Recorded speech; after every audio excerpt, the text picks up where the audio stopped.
민족을 일깨운 독립운동가 안창호 글, 김영옥 그림, 송효정.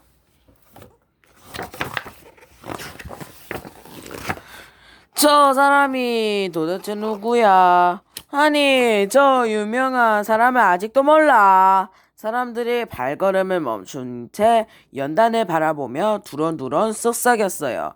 연단 위에서는 흰 두루마기를 입은 청년이 연설을 하고 있었어요. 우리가 쌀기를 부지런히 지식을 쌓고 애국심으로 똘똘 뭉치는 길뿐입니다. 오쏘 오쏘. 청년의 힘찬 외침에 모여있던 수천 명의 사람이 박수를 치며 고개를 끄덕였어요. 이 청년이 누구라냐고요? 바로 우리나라의 독립을 위해 평생을 바친 안창호랍니다. 안창호는 1878년 대동강이 평화롭게 흐르는 평안남도의 한 시골 마을에서 태어났어요. 농사를 짓던 아버지가 일찍 돌아가시는 바람에 어린 안창호는 할아버지와 어머니의 보살핌 속에 자랐지요.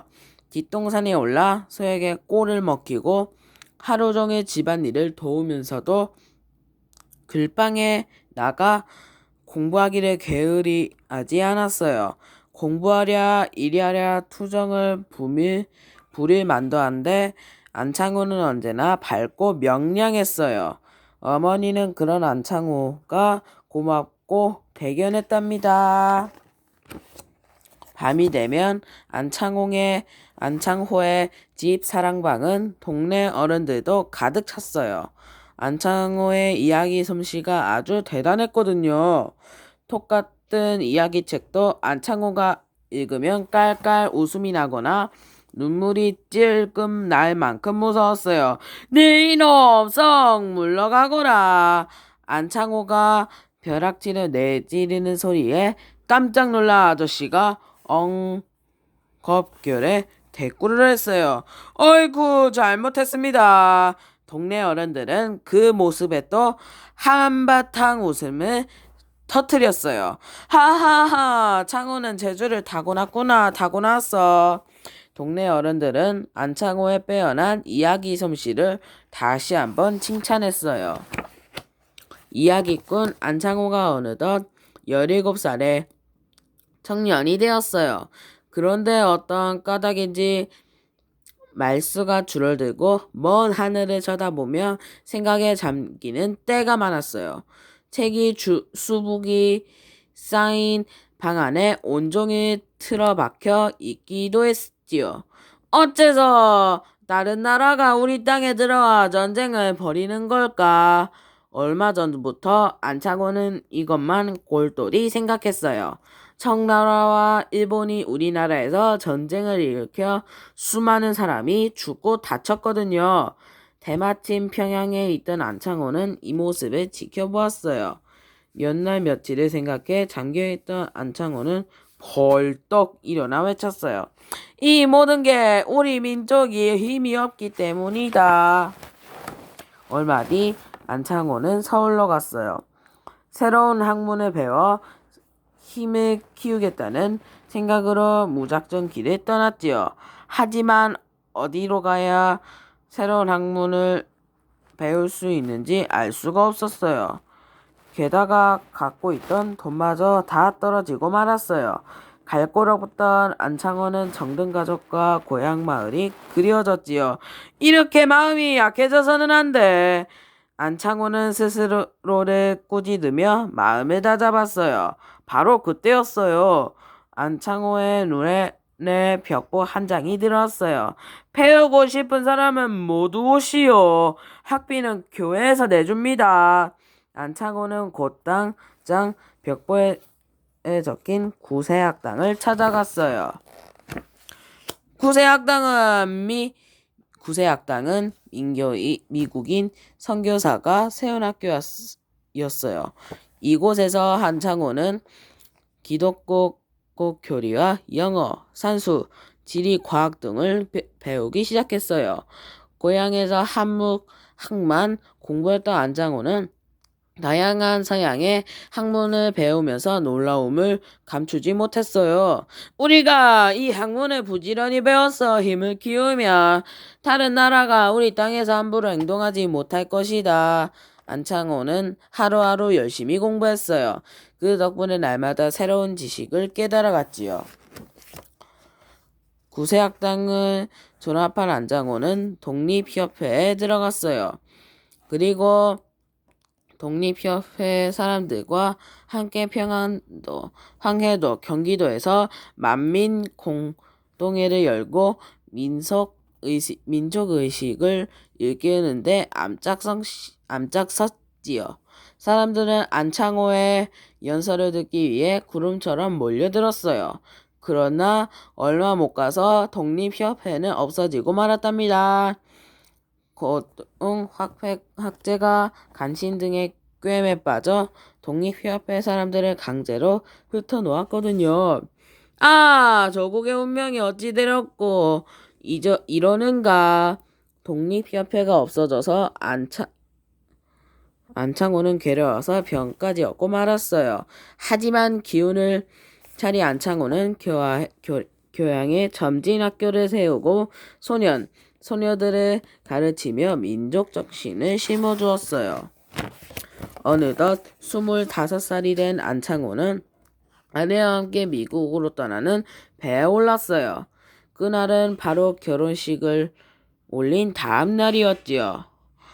배가 북태평양을 지나고 있을 때 안창호가 아내에게 말했어요. 저기 바위산이 보이시오. 그곳에는 수평선 너머도 하와이의 바위산이 우뚝 솟아 있었지요. 아무리 힘들어도 열심히 배워서 반드시 힘을 기르겠소. 저 산봉우리야말로 내 희망의 상징이요. 안창호는 바위산을 바라보며 자신의 호를 도산으로 정했어요. 제가 열심히 넣을 테니 부디드 펼치세요. 무슨 소리요? 당신도 배워서 나라를 위해 일해야 하고. 안창호는 남자든 여자든 모두 배워야 한다고 생각했어요. 미국 땅에 도착한 안창호는 초등학교에 입학해서 기초부터 차근차근 공부하고 싶었어요. 하지만 나이가 너무 많다는 이유로 입학할 수 없었죠. 안창호의 사정을 딱하게 여긴 학속집 주인이 넌지시 물었어요. 통영 사람은 기가 작으니 나이를 속이면 되잖아요. 학교에 가기 위해 양심을 속이고 싶지는 않습니다. 안창호는 고개를 저으며 말했어요. 그러던 어느 날 한 학교에서 입학해도 좋다는 소식이었어요. 선생님, 나이 많은 저를 받아주시는 까닭이 뭔가요? 당신은 미국 학생이 아니니 규칙에 어긋나지 않습니다. 그 말을 들은 안창호의 얼굴에 환한 미소가 감돌았답니다. 당시 미국에는 우리나라 동포가 많이 살고 있었어요. 모두 가진 건 없고 배운 건 없는 가난한 사람들이었지요. 그러나 보니 툭하면 술 마시고 싸움질하기 일쑤였어요. 안창호는 그런 동포들을 보면서 마음이 아팠답니다. 한참을 고민한 끝에 안창호는 공부를 잠시 미루기로 했어요. 안창호는 동포들의 집에 찾아가며 청소를 하고 유리창을 닦아주었어요. 창문에 커튼을 달아주는가 하며 들에 꽃씨를 뿌려주기도 했죠. 처음에는 이상하게 엮였던 사람들도 차차 마음을 열고 친절하게 대했어요. 그리고 조국의 아픈 현실에 대해 함께 고민하며 열심히 일했지요. 안창호의 말없는 실천이 사람들 사이에 감동을 불어일으키고 그 감동이 또 다른 실천을 낳을 것이었어요. 일본이 조선을 빼앗으려는 움직임을 보이자 1907년에 안창호는 조국으로 돌아왔어요. 그 뜻을 같이 하는 사람들과 비밀리에 신민회를 만들고 또 활동에 필요한 자금을 얻기 위해 회사로 또 세웠지요. 또 평양에 대해서 학교를 세워 젊은이들을 일깨웠어요. 우리 가운데 인물이 없는 것은 인물이 되려고 마음먹어 힘쓰는 사람이 없기 때문이다. 인물이 없다고 한탄하는 사람은 왜 당신이 인물이 돼 공부를 아니하는가? 안창호는 젊은이들이 민족의 희망이라고 믿었어요. 그래서 교육에 남다른 열정을 쏟아주었지요. 부었지요. 어느 날 일본의 우두머리가 찾아와 나랏일을 책임지는 자리에 앉아달라고 안창호에게 말했어요. 사람들의 존경을 한 몸에 받는 안창호를 내세워 자기들의 뜻대로 부리려는 속셈이었죠. 서둘러 나라 밖으로 몸을 피하지 않고는 거절할 방법이 없었어요. 어둑어둑 해가 질 무렵 안창호는 마포나루에 있는 배에 올라 얼음바닥에 엎드려 몸을 숨겼어요. 이렇게 도망치든 천국을 떠날 수밖에 없다니. 밀려오는 서러움에 안창호의 가슴이 미어졌어요. 안창호가 중국, 러시아를 거쳐 다시 미국으로 건너가는 사이 우리나라는 일본의 손아귀에 완전히 넘어가고 말았답니다. 조국이 일본에게 주권을 빼앗기자 안창호는 해야 할 일이 더욱 많아졌음을 느꼈어요. 안창호는 미국에서 흥사단이라는 단체를 만들고 동포들과 함께 생활하며 독립운동을 펼쳐나갔어요. 참배나무에는 참배가 열리고 돌배나무에는 돌배가 열린다는 말처럼 독립할 자격이 있는 국민에게는 독립의 열매가 열릴 것입니다. 우리 모두 독립국의 국민의 자격을 갖춥시다. 안창호의 씩씩한 말 한마디든 절망에 빠진 동포들에게 독립과 희망과 용기를 붙여 넣어 주었어요. 1919년 3.1 운동이 일어난 뒤 중국 상하이에 대한민국 임시정부가 세워졌어요. 그러자 청년 운동가들이 안창호를 찾아가 말했어요. 선생님, 높은 자리를 맡아주십시오. 저는 능력이 모자라 높은 자리에는 앉을 수 없습니다.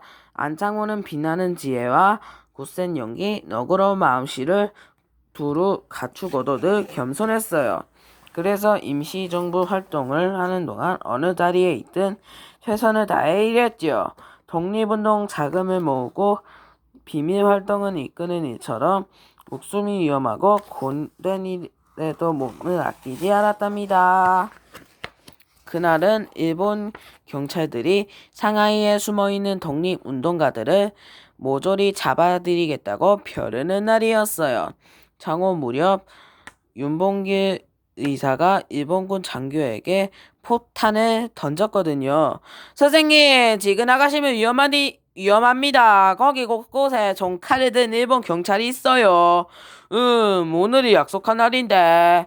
안창호는 잠시 동안 고민에 휩싸였어요. 한 소년의 집에 들러 기부금을 내기로 한 날이었거든요. 사람들에게 거짓말을 하지 말라고 말해온 내가 어찌 약속을 어길 수 있겠니? 그냥 다녀오겠네. 결심을 굳힌 안창호는 문을 열고 밖으로 나섰어요. 하지만 소년의 집 근처에서 그만 일본 경찰에게 붙잡히고 말았어요. 안창호는 감옥 앞에서도 당당했어요. 나는 밥을 먹어도 대한의 독립을 위해 잠을 자고 대한의 독립을 위해 해왔다. 이곳은 내 목숨이 없어질 때까지 편함이 없을 것.